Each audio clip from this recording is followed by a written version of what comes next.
something. So I let it go, and guess what? It just turned out to be an incredible event. So needless to say, God will put you through stuff to make you better. And I had some situations happen today, but I was just like, you know what? I don't know why the computer is like, my computer started acting crazy, all type of stuff. And guess what? I just stayed patient because I knew it would always work out in the end. Yes, yes? Yes. So there was a couple who took a trip to England to shop in a beautiful antique store to celebrate their 25th anniversary. They both like antiques and pottery, and especially teacups. Spotting an exceptional cup, they asked, "May we see that? We've never seen a cup quite so beautiful." As the lady handed it to them, suddenly the teacup spoke. "You don't understand. I have not always been a teacup. See, there was a time when I was just a lump of red clay. My master took me and rolled me and pounded and patted me over and over, and I yelled out, 'Don't do that! I don't like it, leave me alone!' But he only smiled and gently said, 'Not yet.' Then wham! I was placed on a spinning wheel, and suddenly I was spun around and around. Stop it! I'm getting dizzy, I'm gonna be sick, I screamed. But the master only nodded and said, quietly, 'Not yet.'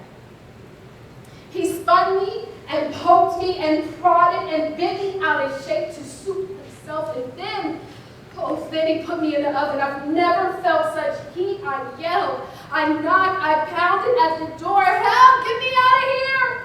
I could see him through the opening, and I could read his lips as he shook his head from side to side and said, 'Not yet.' When I thought I couldn't bear it another minute, the door opened, and carefully he took me out and put me on the shelf, and I began to cool. This felt so good. That's much better, I thought. But after I cooled, he picked me up, and he brushed and painted me all over. The fumes were horrible. I thought I would gag. Oh, please, stop it, I cried. He only shook his head and said, 'Not yet.' Then suddenly he put me back in the oven. Only this time it was not like the first, it was worse. It was twice as hot, and I just knew I would suffocate. I begged, I pleaded, I screamed, I cried. I was convinced I would not make it out. I was ready to give up. Just then the door opened, and he took me out and placed me on the shelf where I cooled, and I waited and I waited, wondering, what is he going to do to me next? An hour later, he handed me a mirror and said, 'Look at yourself.' And I did. And I said, that's not me. That couldn't be me. It's beautiful. I'm beautiful." Quietly, he spoke. "I wanted you to remember. I know it hurt to be rolled and pounded and patted, but had I just let you alone, you would have dried up. I know it made you dizzy to be spun around on the wheel, but had I stopped, you would have crumbled. I know it hurt and was hot and disagreeable in the oven, but if I hadn't put you there, you would have cracked. I know the fumes were bad, but when I brushed and painted you over, I'm sorry, but if I hadn't done that, you'd never color. You would be plain. If I hadn't put you back in the second time, you wouldn't have survived long enough because the hardness wouldn't have held. Now, you are a finished product. Now, you are what I had in mind when I first began with you. See, now I need some tissue. I swear to God, I cry every time I read some of this poem. It's like a song. Thank you. See, the moral of the story is that God knows what he's doing for each of us. He is the potter and we are his clay.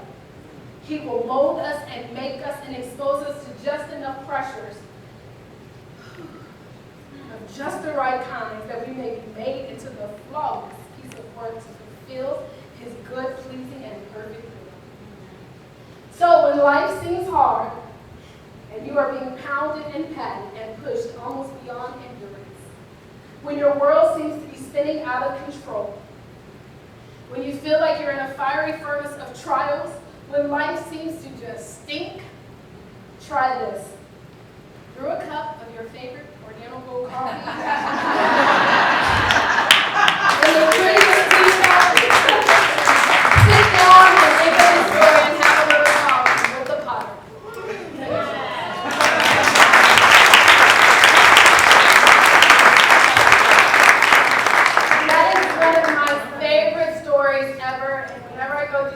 I swear to God, I popped up a little bit.